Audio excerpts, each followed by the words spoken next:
오늘은 항상 기뻐할 수 있을까라는 제목을 가지고 함께 말씀을 나눠보도록 하겠습니다.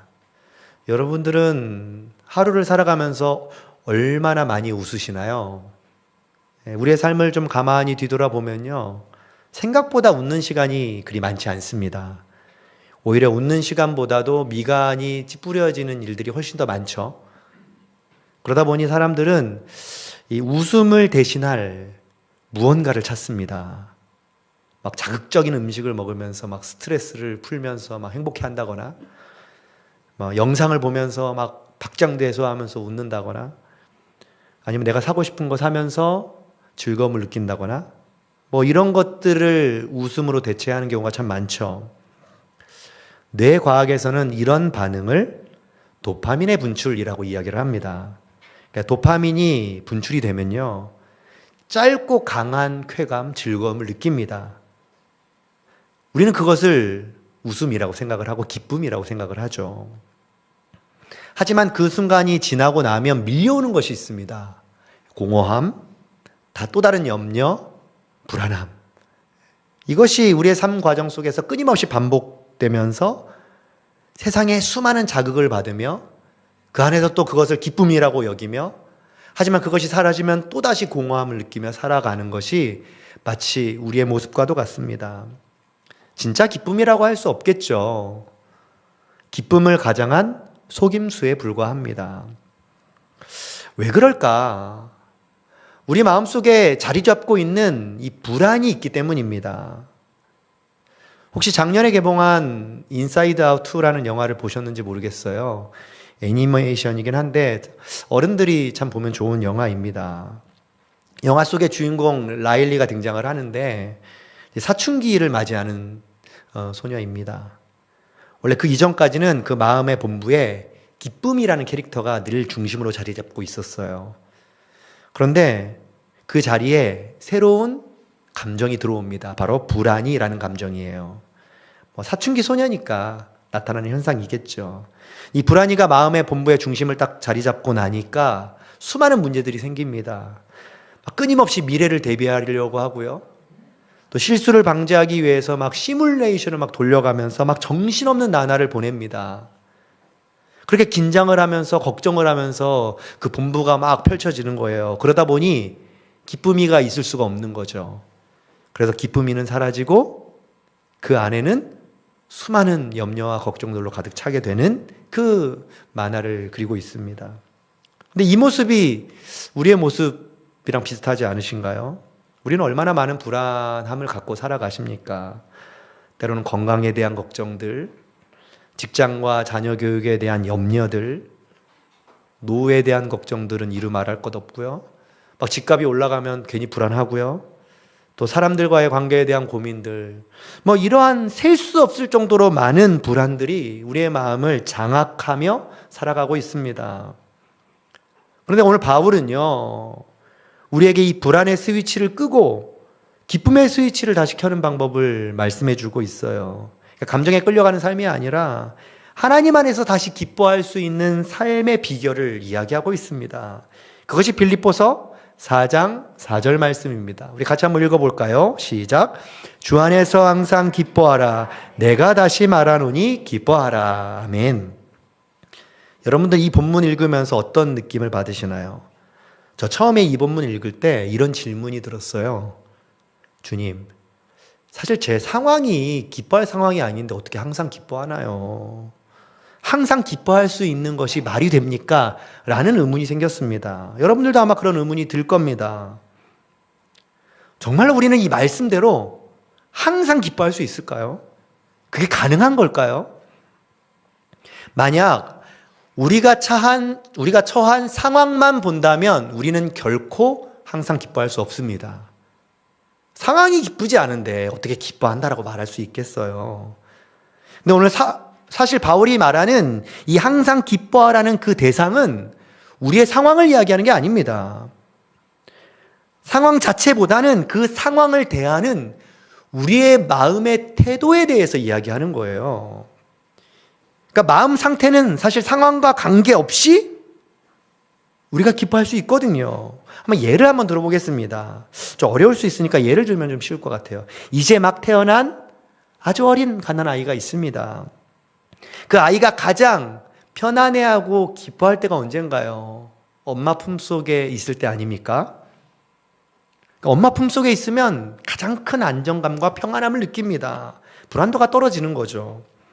여기서 질문을 하나 해보겠습니다. 어떤 엄마가 아이를 안고 있는데 전쟁터 한복판에서 안고 있습니다. 어떤 아이도 엄마를 안고 있는데 따뜻한 방에서 아이를 안고 있습니다. 그러면 이 두 아이를 비교했을 때 아이의 마음 상태는 어떨까요? 저는 아마 동일하지 않을까 생각을 합니다. 엄마의 상황은 힘들지 모르지만 아기에게는 동일한 엄마 품이니까요. 엄마의 상황과 관계없이 품속에 있는 것만으로도 평안함을 느끼는 것, 이게 아이의 상황이죠. 항상 기뻐한다는 것, 그것이 바로 이런 의미입니다. 그래서 바울은요, 이 항상 기뻐하라 라는 이 권면 앞에 꼭 붙이는 표현이 있습니다. 그냥 기뻐하라는 게 아니죠. 주 안에서 기뻐하라 라는 말을 하는 거죠. 그러니까 기쁨의 근원이 우리가 처한 상황을 통해서 오는 것이 아니라 주님 안에 있다. 주님 품 안에 있다. 라고 말하는 것입니다. 그러니까 우리가 기뻐할 수 있는 그 이유를 우리는 상황을 통해서 찾지 말고 주님을 통해 찾아야 합니다. 주님과 함께 하고 있기 때문에 우리는 기뻐할 수 있는 거죠. 주님과 함께 하지 않으면 자연스럽게 찾아오는 것이 바로 불안입니다. 사실 이것을 그 누구보다도 확실하게 느꼈던 사람이 오늘 이 편지를 쓰는 주인공 바울이 아닐까 생각을 해요. 오늘 빌립보서 편지를 쓸 때 바울이 어떤 상황이었는가요? 예전에 제가 한번 설교한 적이 있는데 빌립보서를 옥중서신이라고 소개해 드렸습니다. 왜 옥중서신이죠? 바울이 로마 감옥에 갇혀 있을 때 성도들을 생각하면서 쓴 편지거든요. 지금 바울은 감옥 안에서 언제든지 죽을 수 있는 상황, 언제 죽어도 이상하지 않은 상황 속에서 이 편지를 쓰고 있는 겁니다. 얼마나 바울 스스로 불안도가 높았을까요? 자신의 미래를 보장할 수 없으니까요. 그의 상황만 본다면 결코 기뻐할 수 없는 상황이었습니다. 그럼에도 그가 성도들에게 편지를 쓰면서 뭐라고 얘기하고 있죠? 항상 기뻐하라 라고 권면을 하는 거예요. 왜 그럴까요? 감옥에 있는 상황 속에서도 지금 나와 함께 하시는 주 안에 있는 삶을 확실하게 느끼고 경험하고 있기 때문에 이 고백을 할 수 있는 것이죠.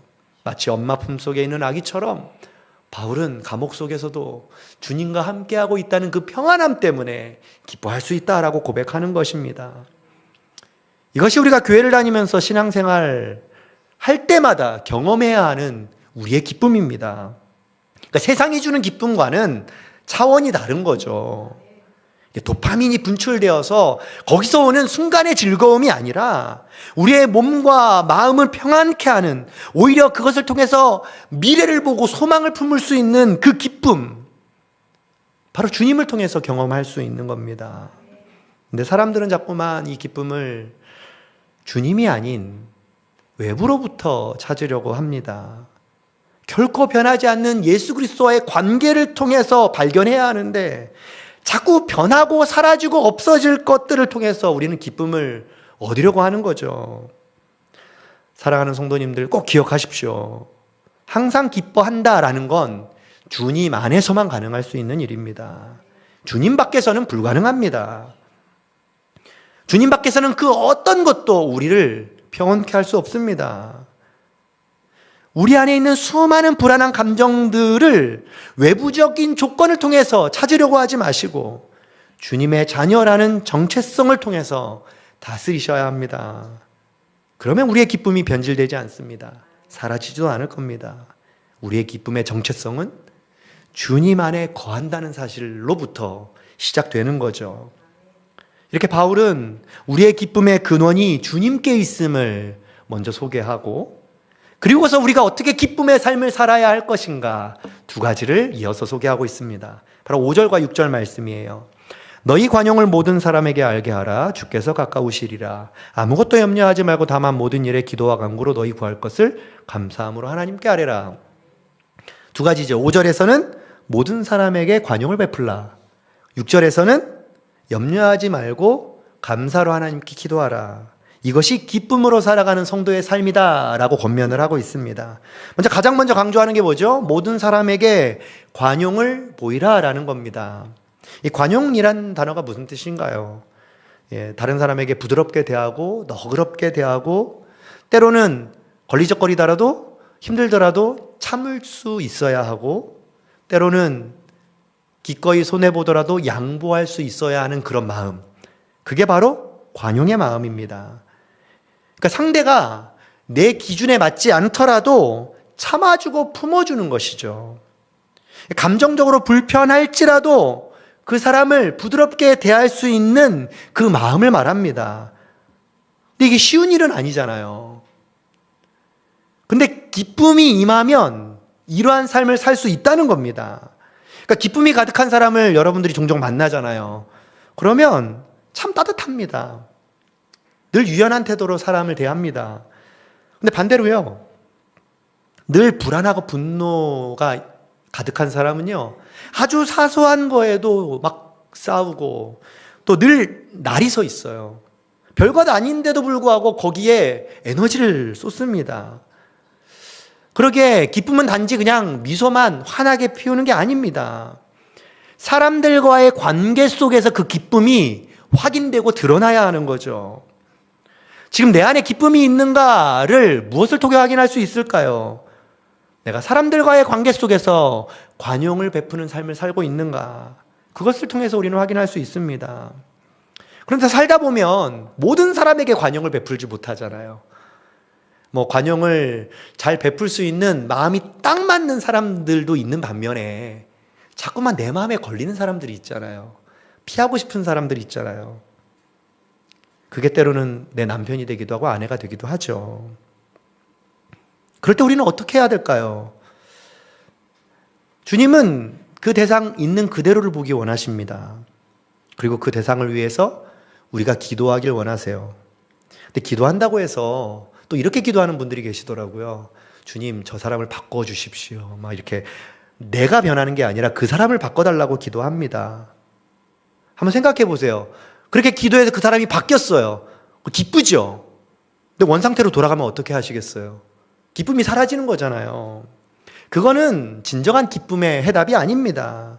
오히려 우리가 그렇게 기도하면 주님께서는 우리의 마음을 변화시켜 주십니다. 우리 안에 기쁨을 회복시켜 주세요. 그래서 그렇게 거리끼던 사람이 거리끼지 않도록 우리의 마음을 바꿔주십니다. 그렇게 불편하던 사람이 오히려 함께하고 싶은 사람이 되도록 우리의 마음을 변화시켜 주세요. 그것이 바로 바울이 이야기하는 관용의 핵심입니다. 그래서 바울이 너희 관용을 모든 사람에게 알게 하라, 이 말을 한 이후에 그 다음에 후속으로 우리에게 권면하는 게 무엇인가요? 주께서 가까우시니라 라고 말씀하고 있잖아요. 그러니까 우리가 기뻐하며 다른 사람들에게 관용을 베풀 수 있는 그 근본적인 이유가 그 사람이 바뀌어서가 아니라 주께서 가까우시기 때문이다 라는 거죠. 주께서 가깝다는 게 뭘까요? 주님이 다시 오신다라는 의미가 되기도 하죠. 하지만 주님이 나와 지금 함께하고 계시다라는 뜻이기도 하잖아요. 그러니까 어떤 상황이나 관계에 따라서 나의 기쁨이 변하는 게 아니라 주님이 나와 가까이 계시기 때문에, 주님이 나와 함께 하시기 때문에 그것이 내 삶의 기쁨의 원천이다라고 고백을 하는 겁니다. 이러한 마음이 우리를 기쁨의 삶으로, 또 다른 사람들을 대할 때 부드러운 관용의 삶으로 나타나는 거죠. 그래서 기쁨의 대상을 사람을 통해서 찾지 마시고 상황을 통해서도 찾지 마시고 오직 예수 그리스도를 통해서 발견하시면 좋겠습니다. 주님이 우리와 가까이 하고 계시다면 여러분들의 마음에 기쁨이 회복될 줄 믿습니다. 왜냐하면 내가 해결하지 못하는 거 주님이 해결하시거든요. 주님이 알아서 때에 맞게 역사하시거든요. 그것을 경험하면서 더 큰 기쁨이 우리 안에 임하는 거죠. 그러다 보니 바울이 또 이어서 얘기하는 기쁨으로 살아가는 성도의 삶에 대해서 이렇게 이야기하잖아요. 염려하지 않고 감사로 기도해라. 사실 기쁨을 방해하는 가장 큰 요소 중에 하나가 염려 아닙니까? 우리의 마음의 공간을 이 염려가 점령해가지고요, 기쁨이 자리 잡을 틈을 주지 못합니다. 그런데 바울은 염려를 없애는 단호한 방법을 제시하고 있어요. 그 해답이 기도다라는 겁니다. 근데 여기서 기도가요, 단지 기도를 많이 하라, 아니면은 하나님께 소원을 빌어라, 그런 의미가 아니에요. 오히려 기도의 내용이 중요하다라고 언급합니다. 어떤 기도의 내용인가요? 감사함으로 기도하는 것. 왜 우리가 감사함으로 기도해야 하죠? 지금 우리의 상황은 아직 바뀌지 않았습니다. 하지만 무엇을 믿기에 감사함으로 기도하나요? 우리의 상황을 가장 잘 알고 계신 하나님께서 우리의 상황에 딱 맞는 해답도 갖고 계시고 우리의 때에 맞게 그 해답을 풀어주실 것을 믿기에 우리는 그 믿음을 가지고 감사함으로 기도해야 한다라고 고백하는 겁니다. 가장 좋은 방법으로 일하시는 그 하나님을 신뢰하기에 감사함으로 기도할 수 있다는 거예요. 그것이 바로 기쁨의 사람이 하나님 앞에 기도하는 방식입니다. 하나님이 나와 함께하고 계시고 하나님이 내 앞에 모든 일들을 선하게 인도하실 것을 알기에 우리는 문제 앞에서 절망하지 않는 거죠. 감사함으로 기도할 수 있는 거죠. 마음을 하나님께 온전히 드릴 수 있는 거죠. 끊임없이 염려가 내 안에서 나옵니다. 하지만 그것을 내가 씨름하는 것이 아니라 모든 답을 하시는 주님 앞으로 가지고 나아가 내어 맡기는 행위, 그게 바로 기도입니다. 염려는 기쁨을 무너뜨리지만 기도는 기쁨을 다시 회복시키죠. 이것이 바로 바울이 이야기하는 항상 기뻐하라는 우리의 삶의 모습입니다. 관계 안에서 부드럽고 너그러운 태도로 살아내는 관용, 염려 대신 감사로 하나님께 아뢰는 기도의 사람, 이 두 가지는 단지 기쁨의 결과를 표현하는 것이 아니라 우리의 기쁨이 지속할 수 있도록, 또 그것이 꺼지지 않고 끊임없이 살아날 수 있도록 우리에게 역사하는 삶의 모습이죠. 이러한 삶을 살아가는 우리들을 향해 하나님은 바울을 통해서 너무나도 중요한 약속을, 놀라운 약속을 마지막으로 전하고 계십니다. 그게 바로 7절 말씀이에요. 우리 같이 한번 읽어보겠습니다. 시작. 그리하면 모든 지각에 뛰어난 하나님의 평강이 그리스도 예수 안에서 너희 마음과 생각을 지키시리라. 아멘. 여기서 지켜주시겠다라고 약속합니다. 내가 지키는 것이 아닙니다.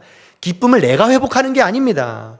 주님께서 지켜주시겠다라는 거예요. 근데 이 지키시다라는 게 이 군사적 의미가 담겨 있거든요. 그러니까 성벽을 세운다, 파수꾼이 지켜준다, 이런 의미가 있습니다.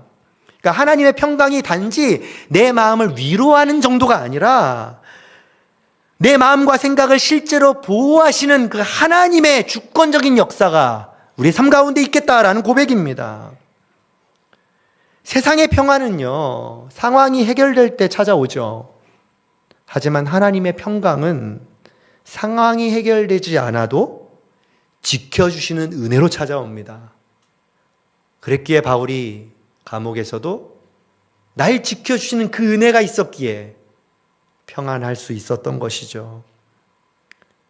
얼마나 놀라운 평안인지 바울이 이 평강을 뭐라고 표현하죠? 모든 지각에 뛰어난 하나님의 평강이다 라고 표현합니다. 이 말이 무슨 말인가요? 그러니까 우리가 이해할 수 없는 상황들을 얼마나 많이 만납니까? 그런 상황 속에서도 평강이 임한다라고 고백합니다. 삶에 전혀 납득되지 않는 수많은 어려움들을 경험하죠. 기도해도 해결되지 않을 것 같은 그런 문제들이 우리의 삶에 얼마나 많습니까? 아무리 노력해도 그 일이 지금 풀려지지 않는 순간들이 얼마나 많나요? 그럼에도 불구하고 하나님께서, 모든 지각에 뛰어난 하나님께서 일하실 것이라는 그 믿음으로 간구하는 것, 그것이 바로 바울에게 주시는 평강이었고 오늘 우리에게 주시는 평안이죠.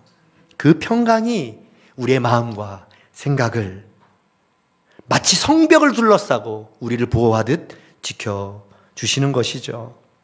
하나님의 평강이 파수꾼처럼 여러분들의 삶 가운데 머물러 있어서 어떤 어떤 두려움에도 무너지지 않도록, 어떤 염려에도 흔들리지 않도록 지켜주실 것이다 라는 확신 있는 약속입니다. 우리는 이 약속을 붙들고 살아가는 사람들이에요. 사랑하는 성도 여러분, 기쁨은 상황에서 오는 것이 아닙니다. 하나님과의 관계를 통해서 찾아옵니다. 기쁨은 단순한 감정이 아니에요. 주 안에 거하는 믿음의 상태를 말합니다. 그리고 그 기쁨은 우리의 삶 속에서 때로는 관용으로, 때로는 기도로 살아낼 때 더욱더 확실해지고 견고해집니다. 그리고 하나님이 우리를 지켜주신다는 그 명확한 신뢰함으로 살아갈 수 있는 것이죠. 여러분들 삶 속에서 기쁨을 앗아가는 불안함이 여전히 마음의 중심에 자리 잡고 계시지 않으십니까? 그럴수록 삶의 문제보다 더 크신 주님을 바라보시기 바랍니다.